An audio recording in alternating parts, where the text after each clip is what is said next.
cooperation between the NRA and the National Research Institute in Crete. Thank you. И искам в подкрепа на думите на госпожа Стоянова да се обърна към публиката тук. Ние всъщност какво искаме за България и конкретно БГ, или каквото е името за България на кирилица. Риторичен въпрос за сега. Thank you. There is one more question just on the right-hand side.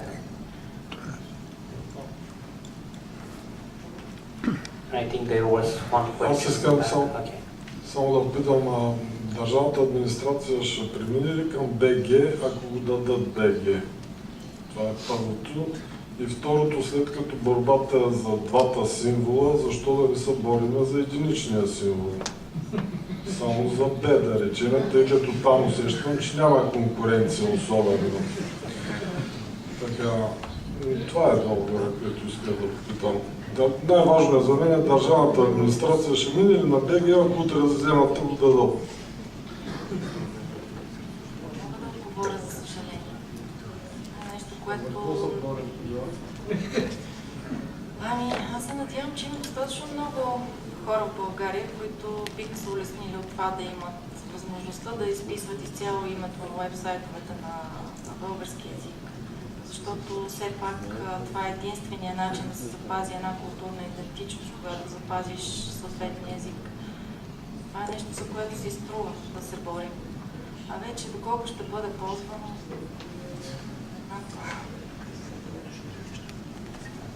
Thank you, Nelly. There was one more question in the back.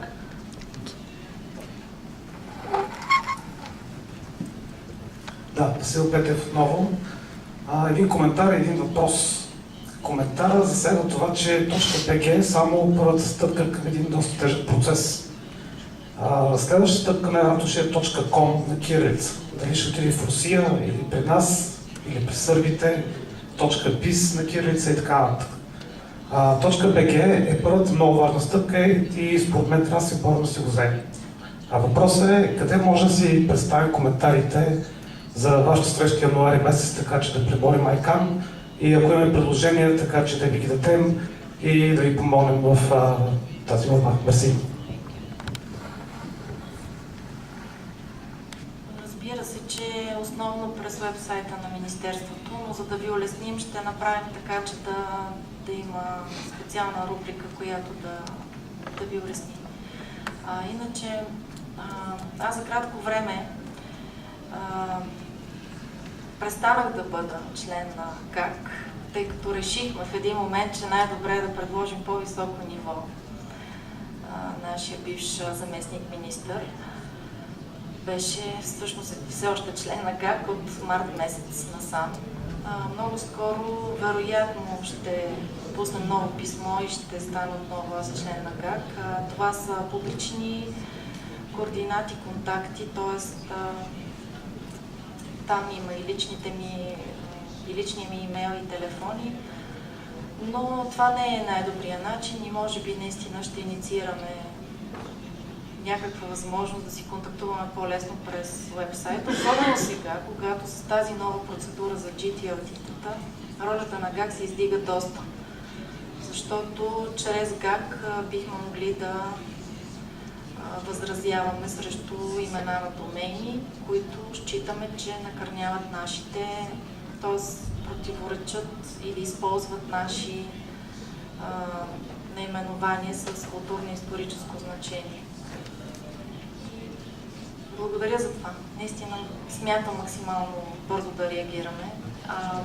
Във връзка с кръглата маса, всички вие, които сте регистрирани за този форум, ще получите покана. И в началото, първата година, бяхме твърде малко хора, просто аз не знаех към кого да адресирам поканата. Следващата година нараснахме. Надявам се сега да включим още повече хора и то гражданското общество, което ни липсваше до сега. И според мен това е единствения начин да, подкрепяйки се с една обща кауза, да постигнем ефект, резултат, на което искаме. А очевидно за сега това е да си запазим домейна BG. за да го спечелим.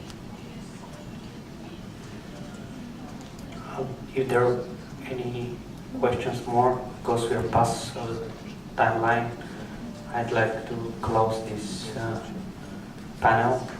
So, thank you all for coming.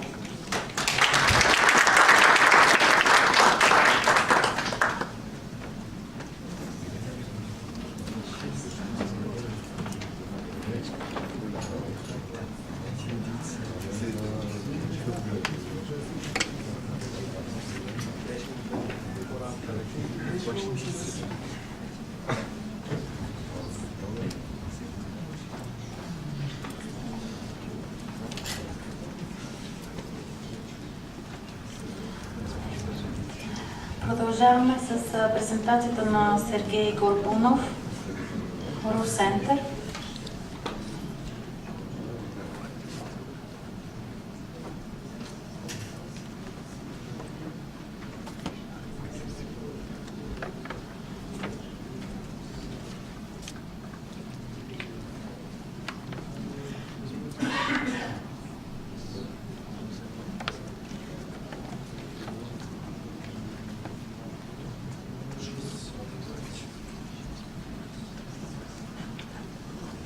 Good afternoon, everybody.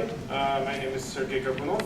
Today I represent the leading Russian register RU Center and also the Foundation for Assistance for Internet Technologies and Infrastructure Development.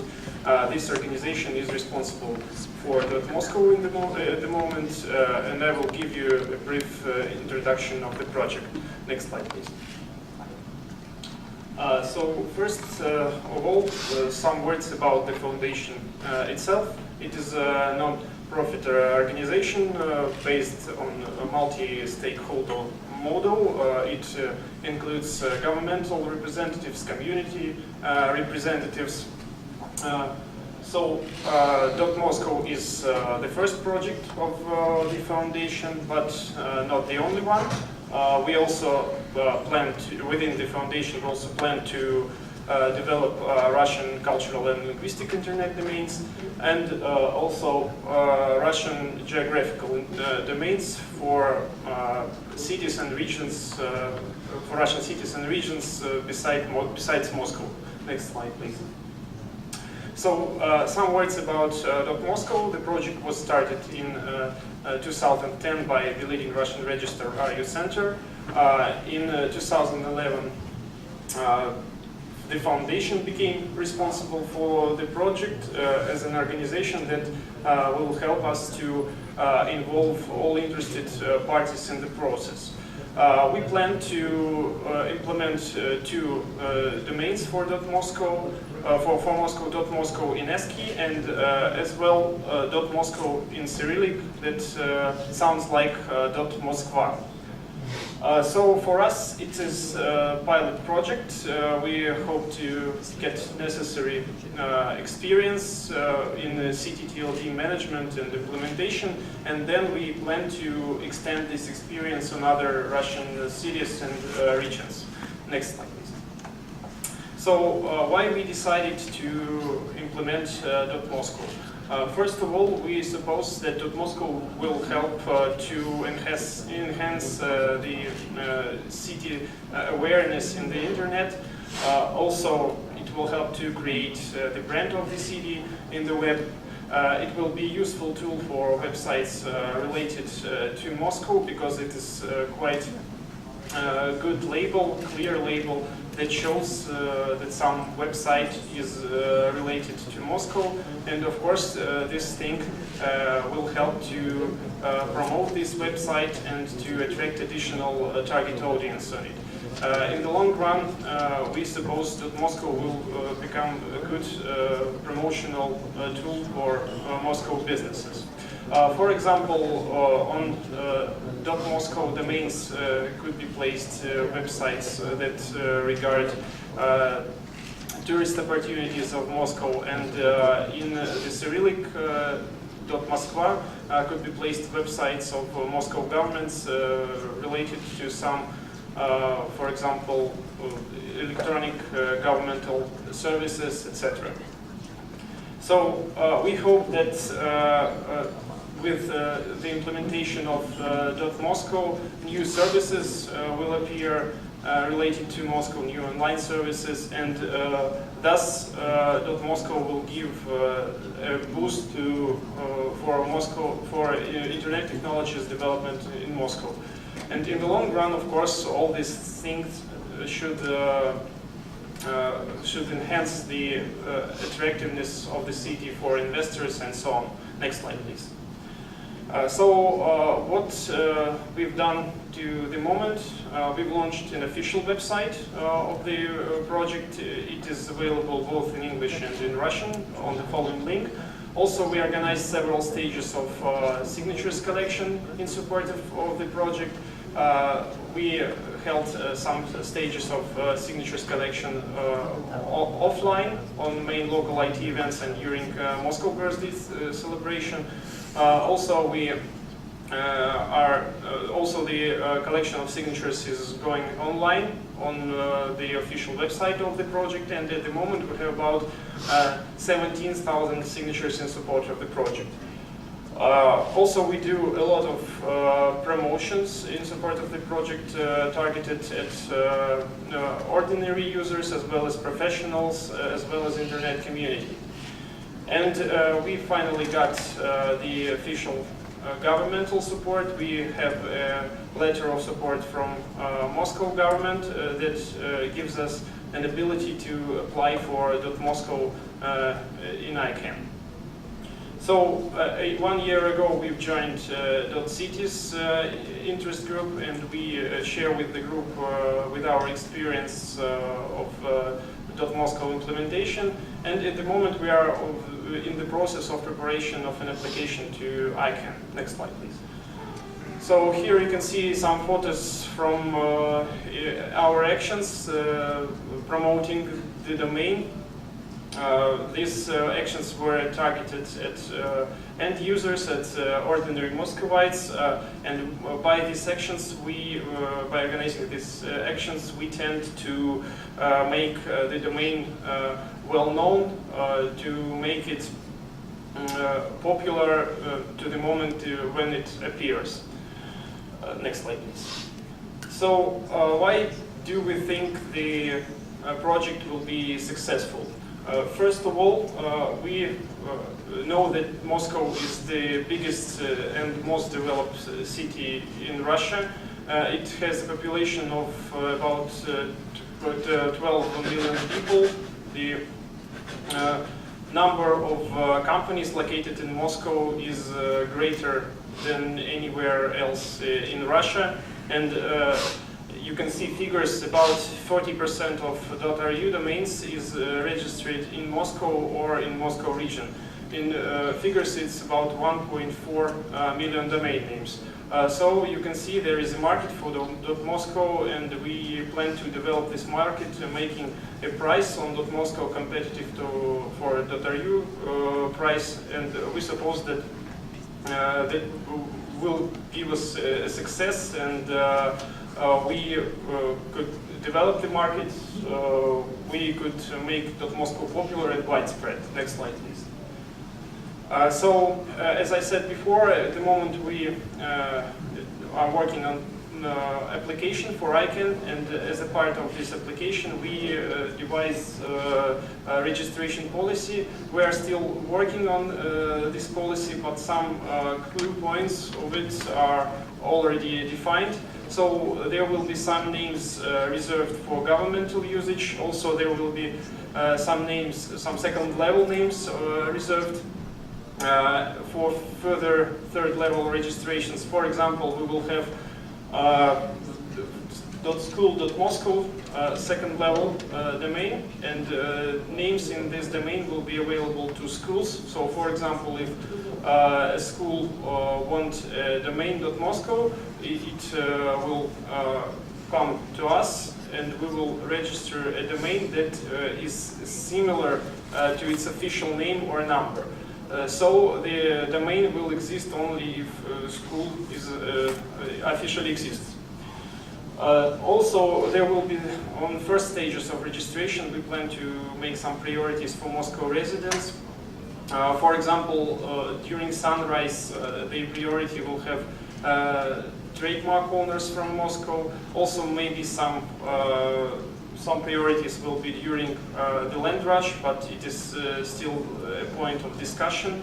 But in the long run, we plan to make the domain as open as possible, with completely no restrictions, because in our point of view, only in this case, the domain will be successful. That's it. Thank you very much. If you have any questions, okay, Николай, please. Само ще помоля микрофона, ако може да побудете в залата. Thanks. Michaela Nealon, Black Knight. Just two questions, I suppose. You were talking about reserving .school.moscow. Now, is that just an example, or is that the actual string that you were thinking about doing? It's just because it struck me as quite strange that a gTLD for Russian speakers would use an English word as the subdomain. We will have completely the same policy for .moscow and .moskva, so the registrants will be able to choose what name they would like to use, English or Russian. So No, what I mean is you said that you were going to have .school.moscow reserved for educational institutions. yes. And I was just trying to understand why you would choose school, because surely school doesn't mean anything in Russian.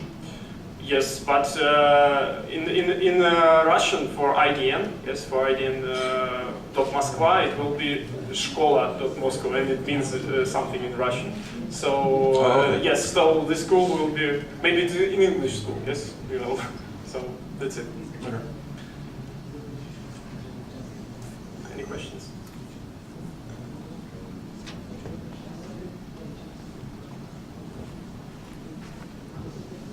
How about anyone trying to reach Mokba in Latin?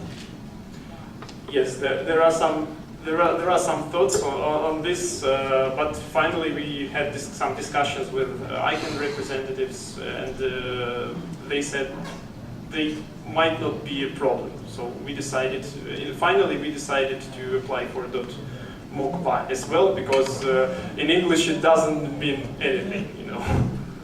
Variation English it means probably. But For the technical committees, everything means something. yes, maybe. Yes. We are still thinking, but mostly we decided to apply also.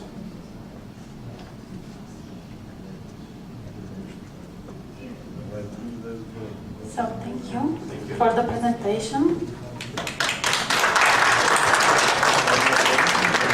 It was very useful, really. Coffee break, 15 minutes coffee break. 15 минути кафе почивка.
So, Mr. Rotoro, it's you. Tango.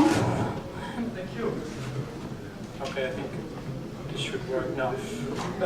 Yes, we're going on. I'm going to present you, just for short, Tango Registry Services, and I'm going to start telling something about us, about KNIP. This is a company which stands behind Tango Registry Services. And then I'm going to present 6 reasons why Tango Registry Service would be the best solution for you. The first one is that Tango Registry Services was specially designed for brands. We can do also other groups or communities, but we are specialized on brands. We do no dinosaur technology. Third one is that we try to, and we have succeeded in doing complex things simple. Fourth one, this could be really interesting for Bulgarian people, the multilingual capabilities of Tango Registry Services. I will explain this later, or how our registry service supports this. The fifth one is that you get all-inclusive with Tango. And finally, we have the schedule under control, which also is very important. So starting about us, we are companies located in Germany. In Dortmund, we are doing IT services, so software design and development of large-scale IT systems, usually many hundreds of thousands of code. We operate high availability systems. We do both back-end and front-end, so we have our own data center in Dortmund and also in Amsterdam. We do front-end, so websites, control panels, and other solutions for this. Just a quick view of references, mostly big companies from Germany, but not all. And we are just not doing only back-end, but also front-end solutions for all these references. I won't get into detail for this. Coming to the domain world, we are a pioneer in the top-level domain world. We accompanied the liberalization process actively since 1998. And we introduced this new generic top-level domains, and we were also Germany's first registrar for CNO. Just to give an example, we are involved at 3 or 15 generic top-level domains as today. We have one gTLD with 250,000 of domains running on our systems and using Tango and our own DNS. We have our own data center, as I said, and we also participate at several applications for this new generic top-level domains. For now, I think there are some kind of 23 applications in which we participate. Yeah, coming to the first reason, as you probably heard today, there are many groups interested in these new TLDs. First one are the standard groups. I don't know if you have a shop, if you want to sell something, music, or just doing something like .web. Second one are communities, or people gathered together sharing some common information that would be typical for, I don't know, cities like Barcelona, Sofia, a region of Bulgaria, whatever. Or, for instance, GmbH is the German view of limited companies. So all limited companies would also form a community. And Tango Registry Services would do especially brands, for example, Canon, Hitachi, Motorola, and whatever, every brand that wants to have a new top-level domain, but we won't do only brands. Coming to the second reason is we do not use no dinosaur technology. What does this mean? If you think about IT cycles in the IT innovation, usually they take 3 to 5 years. Every 3 to 5 years you have to renew your solutions, and yeah, common registry market have solutions that are 10 to 15 years old, most of them, and they were really good at that time, but for the future they are not really fit, and that's why we are trying to use new solution. Or have you thought about how a mobile phone was 10 years ago? It's just the same with top-level domains and registry systems. That's why we are using Java, and we are writing our own solution. We have lots of unit test methods. That's why we can preclude runtime errors and have high robustness and stability. Second thing is we are having a high scalability. That means we are efficient with 1,000 domains. We have this. We are also efficient with 25 million. For now, we have some top-level domains that are about 1 million domains. Yeah, and just to give an example, we have 144 million records, which is as much as, so I'm not talking now about the domains, but just for the records in the domain, which is, as my knowledge, about as all generic top-level domains except .com all together. And we manage this with high efficiency. The third one is we use separate hardware for each brand, so we're trying to be cost conscious, but you shouldn't save money on the wrong things. So if you want your domain to really work fine, you shouldn't couple it to other solutions and virtual machines and stuff like that. Yeah. No? Okay. A little bit slow now. Coming to the third reasons is that we are trying to do complex things really simple. What does this mean? Well, usually if you think about a domain or a top-level domain, this should be as simple to be used by anyone, by a secretary in a company, by somebody who doesn't really know the technical details behind this, and that's what we were doing with Tango registry systems. We have a really easy to use web interface and many convenience functions. As I'm going to show some examples of this, we support workflows, we support the 4i principle, we have a rights management system, so different people in the company can do different things about when it's going to be registering new domains. We can do time control release, we also have a clone function. If you are interested, then I could also show a small demo with the clone function we have. Coming to the fourth reason, which probably is very interesting for you, is multilingual capabilities. What does this mean? Well, usually we spoke today a lot of Cyrillic alphabet and the Latin one. And if you have a brand or I don't know, a community, .sofia, whatever, and you want to get a new top-level domain, you're going to ask yourself, I'm going to do this with Latin alphabet or with Cyrillic ones, or do I want the English spelling, or do I want just the Bulgarian spelling? And the solution for this is to get both. Why not? Okay, it's all about money, but there are companies and there are communities which say we want both and we can do this. So you can use Tango and register more top-level domains with only one solution. And typically this would look like this. You would have on the one side an ICANN top-level domain and an ASCII top-level domain. And if you want to register a second-level domain within ASCII, the system is automatically blocking the other one so that you always have both second-level domains connected to your top-level domain, so that no other can use this, and to avoid the user confusion as the ICANN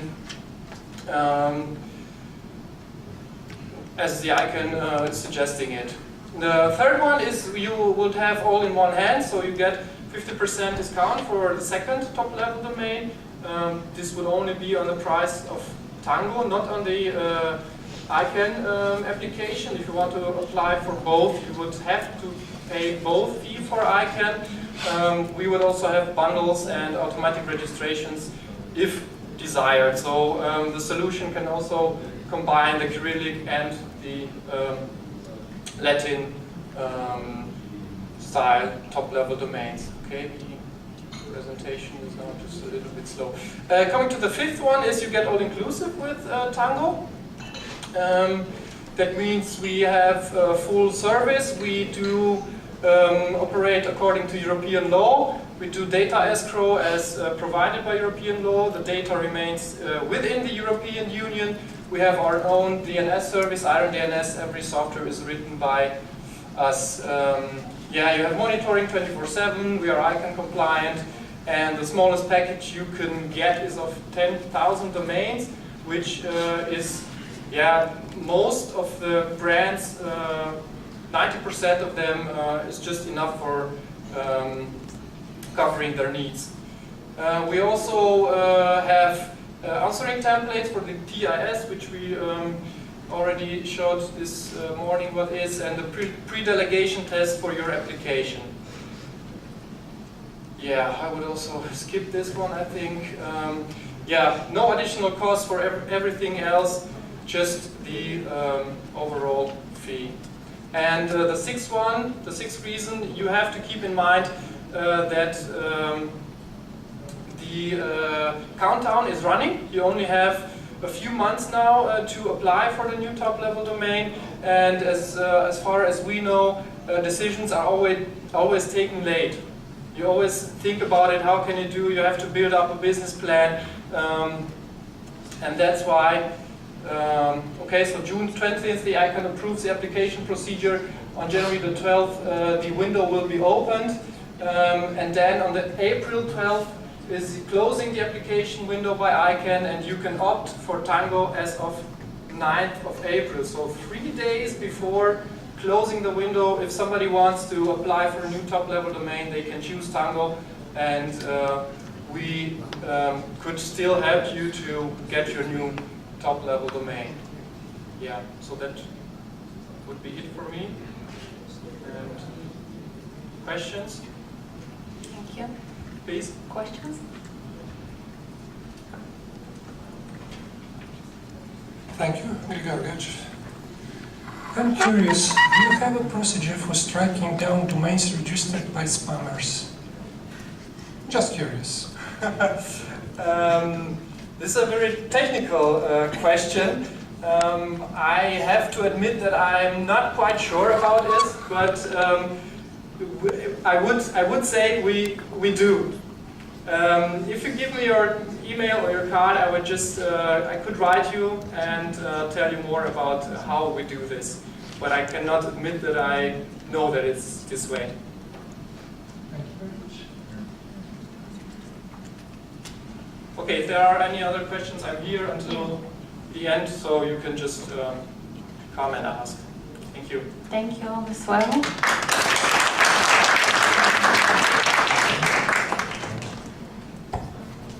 So Torsten Smith.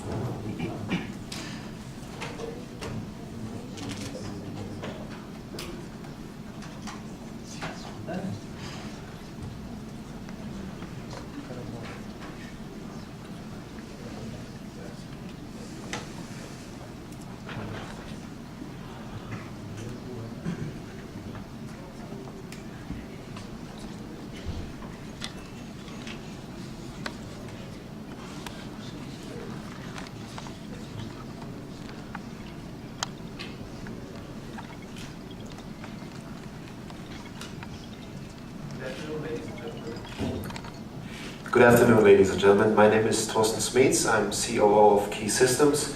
We are a platinum sponsor here and proud to participate in this event.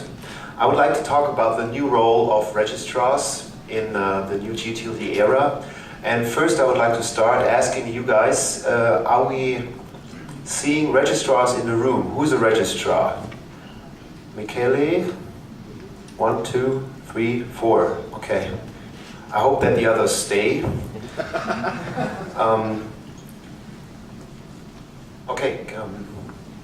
First, a quick glance at Key Systems. We are founded in 1998 by Alexander Zifrin. We have more than 60 employees in Germany, Leesburg, US, and Monterrey, Mexico.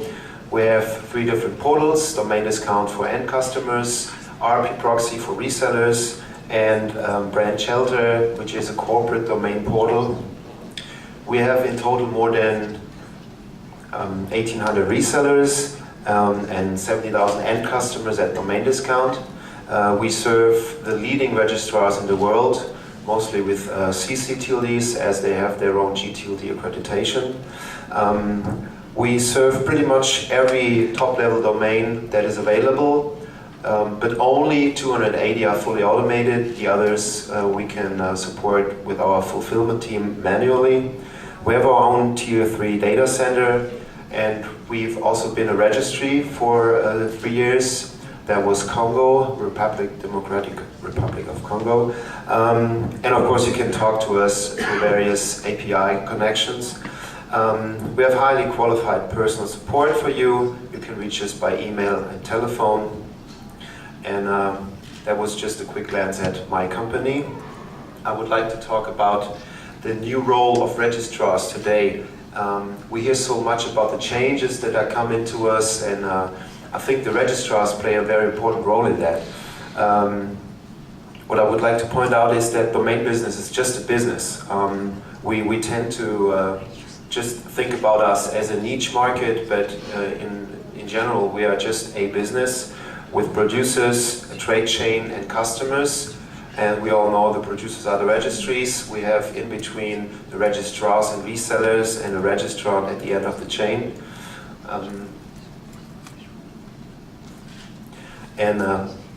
What is the difference to general trade is that I'd say that the domain business structure is kind of overaged.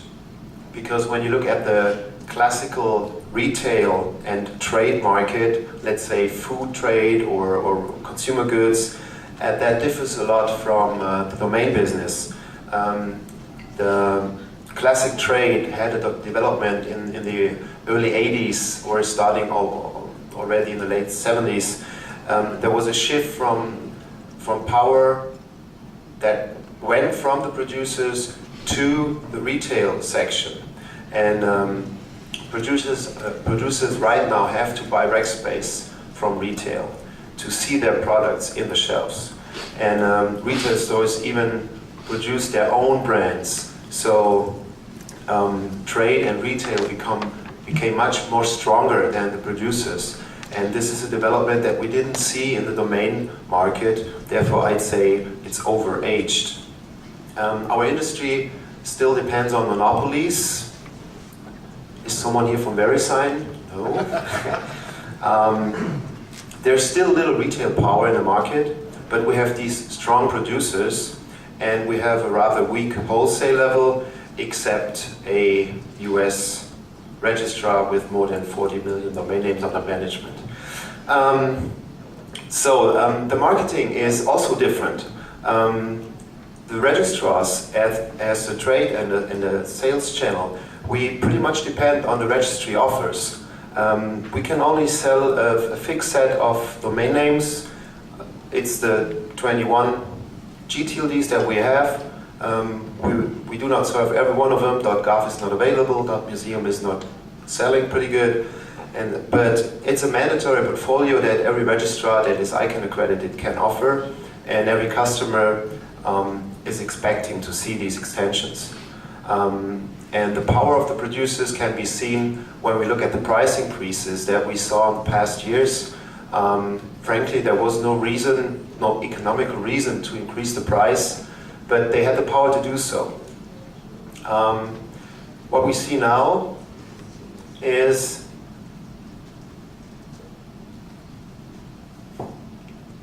hopefully a great change from monopolies to competition, from the 21 that we see today to probably 1,200 or even more. There will be more competition for registries and the existing extensions. There will be more choices for registrants. I think this is pretty much the aim of the whole program. There will be new functions for registrars. I will come back to that point later. And there will also be new requirements.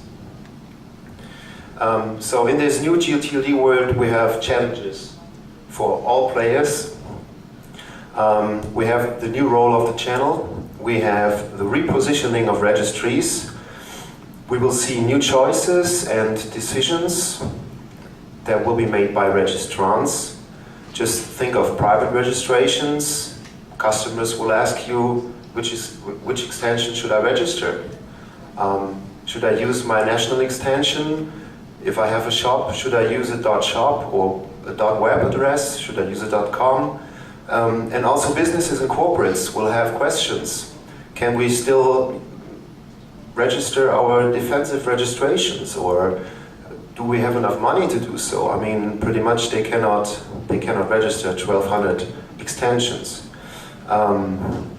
So, in short, business of registrars will change to a stronger and more important position. And I would like to present you 8 assumptions to stress this development. And I hope that we can a little bit talk about that. I also know that I'm late, so let's see how we end up. First one is, power is merging from registries to registrars. New gTLDs can only be successful with strong sales channels of registrars. If you do not have a customer base that you can reach, you will not be successful as a registry, and you will not be successful with your extension. And therefore, the purchasing power of the registrars will be more and more important. I also say that the marketing dollars that the registries spend right now to overall campaigns nationally, this will probably not stay the same. These general publicity campaigns will no longer be that effective, as well as not all extensions will be available in each market. Second assumption, registries will try to concentrate on defined partners. That's what .co did. They just went live with 10 registrars. And of course, all the others would have liked to have the extension in their portfolio, but they could not go direct. At the same time, .co registry had a much more efficient way of talking to their only 10 registrars compared to 100 or 1,000. So these in-depth cooperations will increase in the future. And of course, it's important for you as a registrar, or for us all, to be in the relevant set of a registry to have these benefits from a more direct cooperation. We might even see vertical partnerships. So a registry might decide to go with just one registrar, but have then a chance to really penetrate the market. Then we go to my assumption number 3. This is also something that we saw already in the past when you look at food trade or consumer products. And this is that the trade level cooperates, that registrars join forces. This is currently not available. Registrars would be way more powerful if they join forces and talk together to a registry. And what we have right now is 10,000 registration from Registrar X, 5,000 from Registrar B, but together they have like 20,000 or 50,000 or 100,000. And of course that changes when you negotiate with them, your position. Also, they can talk to registries and mention their customer bases, which they have together. So another point is they can partner in their shopping window access and say, hey, if you work with us, I can offer you a shopping window in country, let's say Germany, in Spain, and in the US, because we partner with our registrar colleagues there. However, there are some problems. The current RAs and marketing agreements do not foresee these solutions. If you are a registrar, ICANN accredited, and have signed with, let's say, Affilias or VeriSign, you're most likely not allowed to buy from another registrar and to benefit from a marketing program doing that. So these buying syndicates will not be tolerated probably by the registries, or they will, I don't know. But this is something that we could expect in the future. Assumption number 4 is that new retail functions for registrars are more and more important. I mean, we are doing this right now, but our overall goal is to provide pretty much every extension that is available in the market. But with all these extensions coming up, I'd say pretty much cannot serve all of them. So it is the new role to build and maintain an assortment for the customer. You can specialize on your geographical surrounding market, you can specialize in niche TLDs, but we cannot serve with all the new TLDs that come up. Also, there's a question, how can we fund all the registries that we are dealing with? When you look at the prepayment model, I don't know how my billing team can work with like 500 different accounting teams of the different registry providers and the different accounts. And also to that point, I think that the consulting part of the work with the registrants and the resellers will be more important, and service will be more important. Number 5, I already mentioned that we have a shopping window shortage because we only have limited space. When you look at retail sites of the big ones, you probably see 4, 5, or 6 promotional boxes and respective offers. You cannot have 100 of them. So because of that limited space, not all registries and not all extensions will be seen, and therefore registrars are in a very strong position right there. We come to assumption number 6. This assumption that the whole relation of registry, registrar, and resellers, I'd say that the big registries, because they are already profitable and very profitable, will dominate the registry competition because they can also use their size and their power. And I'd also say that the accreditation with these big registries will be more important in the future. And therefore we reach a paradoxon. So the pressure to work directly with these registries will increase, and therefore the existing registrars and the existing ICANN accredited registrars might lose more and more customers because they have the pressure to go directly, or they think they have the pressure to go directly. At the same time, they cannot implement all extensions and all APIs, so they depend on the existing registrars who serve all these extensions.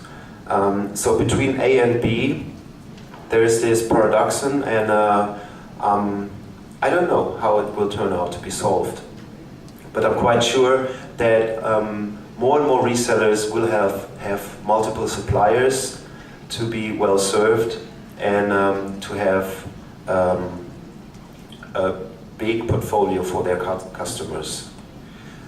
Number 7 is that I think that the long tail model that we all benefit from today is endangered, because the new long tail will be really long.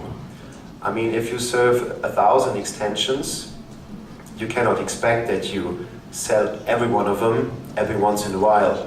Right now, when we only have like probably 200 to 300 extensions, when you take into account all the different ccTLDs, you every once in a while sell them. But when you ramp that up to 1,200, 1,500, it will not be successful anymore, and registries will most likely starve in the long tail because they have so many investments and just to be live. And I think that just a long tail model as a business model will not be successful. My last assumption, and then hopefully you have a few questions or critique, is demand will decide about success of new gTLDs. Of course, demand is always decisible. The registrars are the gatekeepers, stimulators, and collectors of the demand that is needed for a successful gTLD, registrars and the registrar's resources are the limiting factor when we look at the new gTLD process and the launches. And new TLDs must understand that profit or loss will derive from sales and marketing done by the registrars. And our installed base of customers, resellers and end customers make the difference. So registrars, be prepared to have a more important role in the new market. And I hope that you like the presentation. Thank you very much.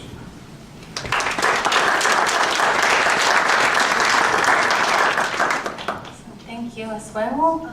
Questions?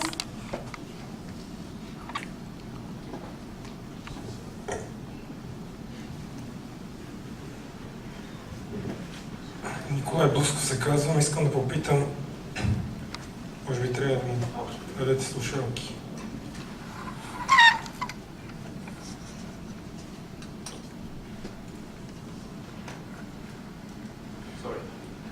Искам да попитам как ще се визуализират тези 1200 TLD-та и каква е тази заявка, дето ще може да ги направи за 2-3 секунди примерно. И как ще се отрази това на крайния клиент?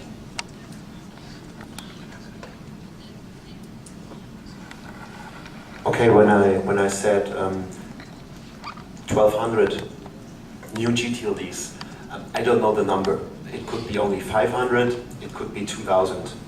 It was just upon the wordplay with the 21 existing gTLDs we have, so that there's a nice number. But let's say it is 1200.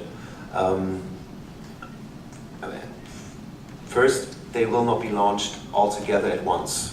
So there will be like a launch subsequently.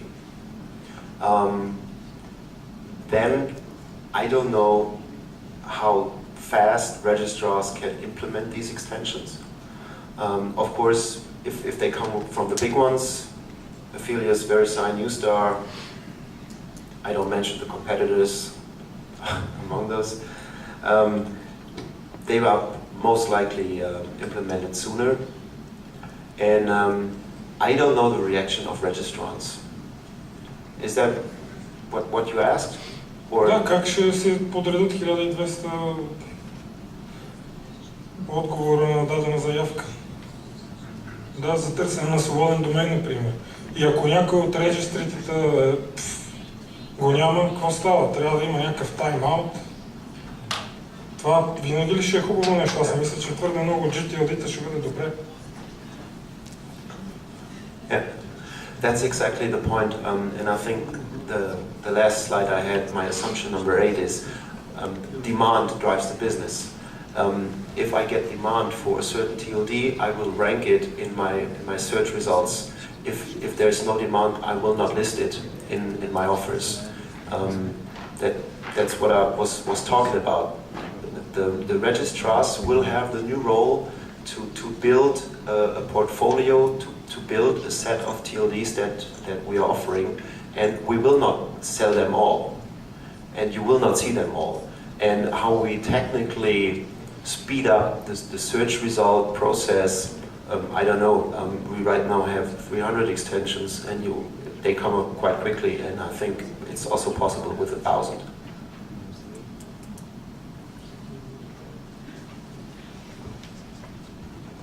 More questions? So thank you. Thank you very much.